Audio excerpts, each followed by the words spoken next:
The Critical New Testament, a brief history of the text. The definition of critical: exercising or involving careful judgment or judicious evaluation. Definition 2C, Merriam-Webster.com. Section 1. The First Critical Edition.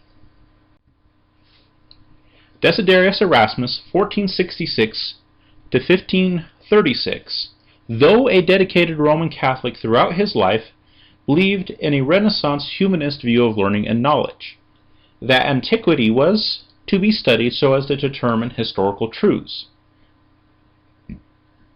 Erasmus' views ran somewhat counter to the then current view of scholasticism, which posited that, in many cases, truth could be determined through rational, rather than emotional, discourse and inference, rather than through fact-finding and investigation. His view that historical truth rested in historical inquiry led him to create a new Latin translation of Scripture to replace Jerome's Vulgates. To give credence to his Latin translation, which differed from the accepted norm, he included an edition of the Greek New Testament. But one thing the facts cry out, and it can be made clear, as they say, even to a blind man, that often through the translator's clumsiness or inattention, the Greek has been wrongly rendered. Epistle 337 in the Collected Works of Erasmus, Volume 3, 134. Erasmus published 5 editions of his Greek New Testament. The last 6 verses of the book of Revelation were translated into Greek from the Latin, and the first 2 editions did not include 1 John 5:7b through 8a, the Comma Johanneum. Consequently, Martin Luther's German translation, which used Erasmus' 2nd edition, did not include the Comma Johanneum. Erasmus' 3rd edition was used by William Tyndale, who included the Comma Johanneum in parentheses to indicate its dubious nature. Erasmus' critical editions had 2 significant effects. First, Erasmus' critical editions enabled the New Testament to be translated into the common languages, the effect being that people were then able to investigate the chief historical text of Christianity for themselves. Second, Erasmus' reason for producing a new Latin translation and accompanying Greek text, the fact that scribes had erred, sent a clear message that the determination of truth rested on investigation rather than on acceptance of what had been handed down through the traditional institutions. Section 2. The Textus Receptus. Erasmus' critical editions of the Greek New Testament led to the creation of other critical editions. The earliest of these critical texts are known by the general term Textus Receptus, or TR, the received text. And, since Erasmus' text is their basis, they are generally similar to each other. But there are some differences, although those differences are relatively minor. As the different editors compiled their texts, they included information from manuscripts that had not yet been used. They included information on textual variants, and they occasionally made conjectural emendations to the text.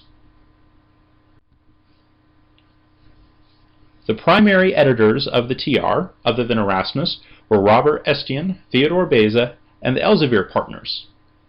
In particular, Robert Estienne, also known as Stephanus, published the text of Erasmus' 1527 and 1535 editions in 1550 with marginal readings taken from the Complutensian Polyglot, a Catholic text, and he created the current verse divisions used in the Greek New Testament in 1551.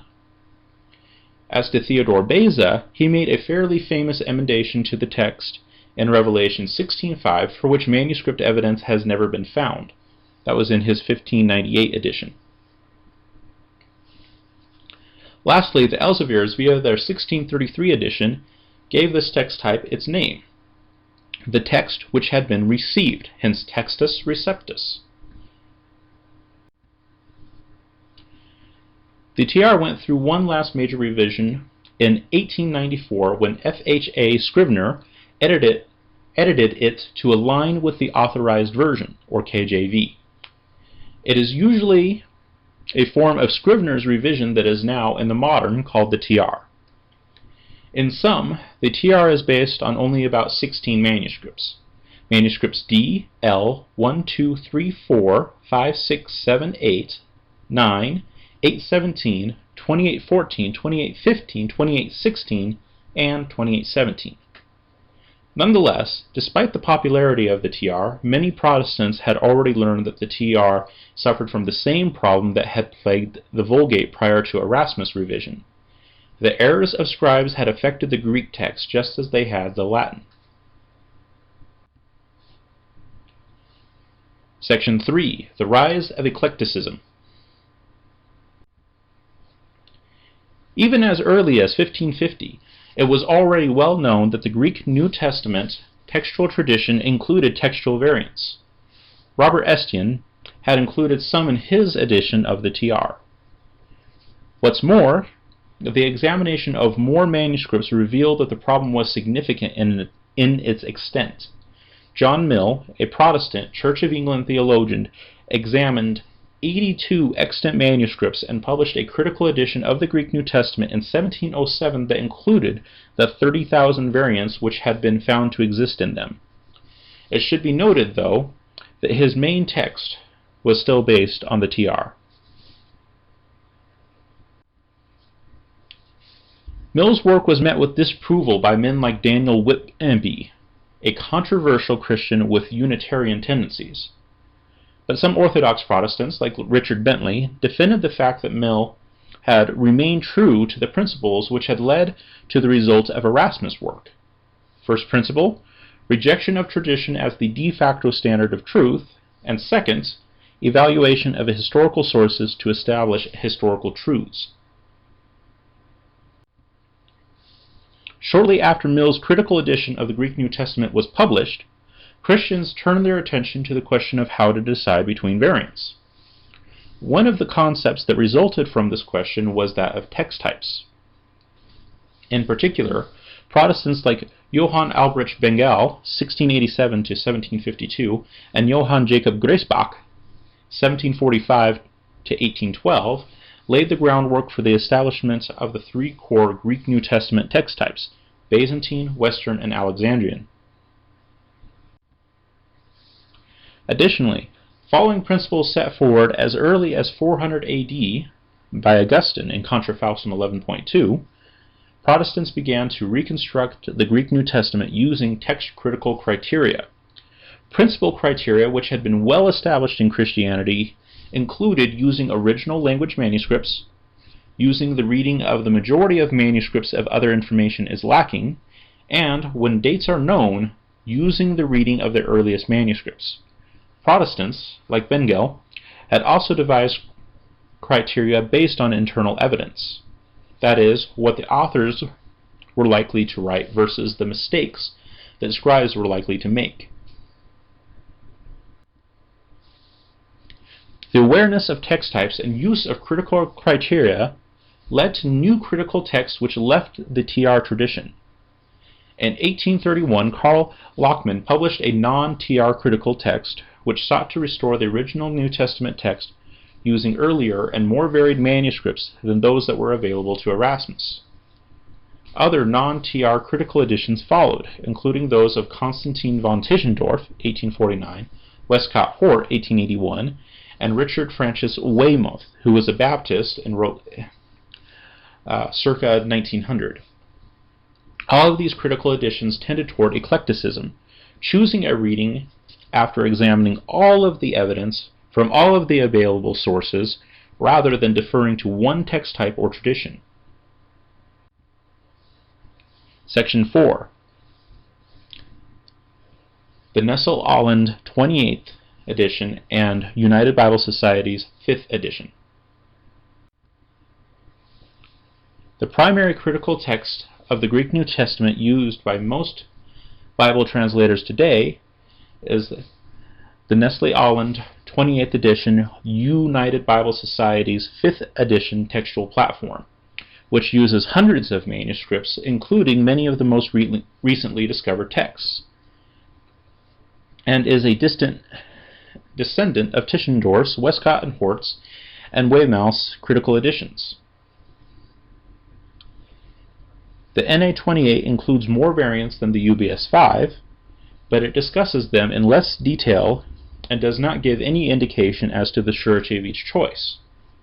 The UBS5, on the other hand, includes only those variants that affect translation and are necessary for establishing the text, and does include the surety of each choice.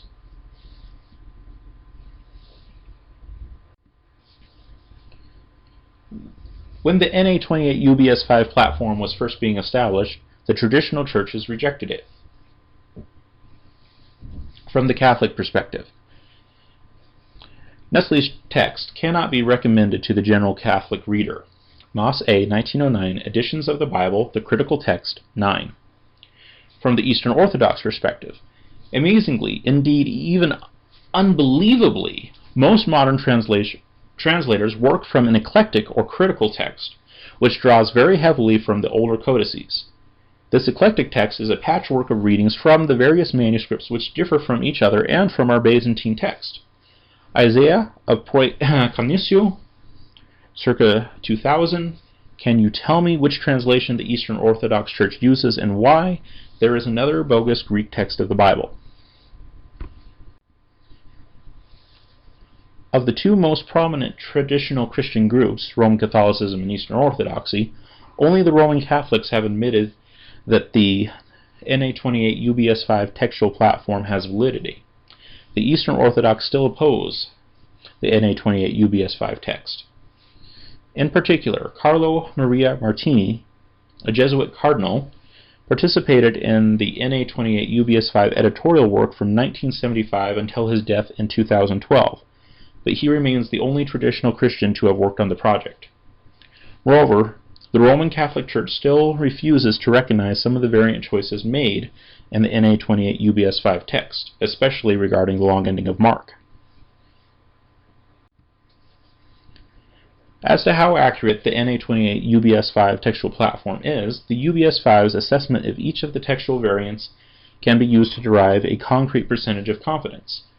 The overall confidence associated with the NA28 UBS5 textual platform is 99.42% plus or minus 0.04%, meaning that 99.42% of the words in the main text are probably correct, while the remaining 0.58% are debatable. That said, with the textual variants listed in the apparatus, the NA28 UBS5 does represent 100% essentially of the original New Testament material, meaning that it in its totality lacks nothing indispensable of what was originally said by the New Testament authors.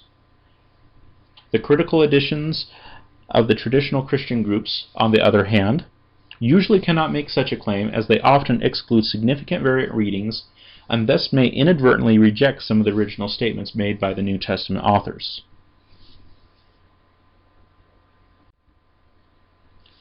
The definition of critical: exercising or involving careful judgment or judicious evaluation, as opposed to accepting something on the basis of tradition or some other non-historically culpable basis. Thank you for your time. I hope this has been instructive. Go with God and be blessed.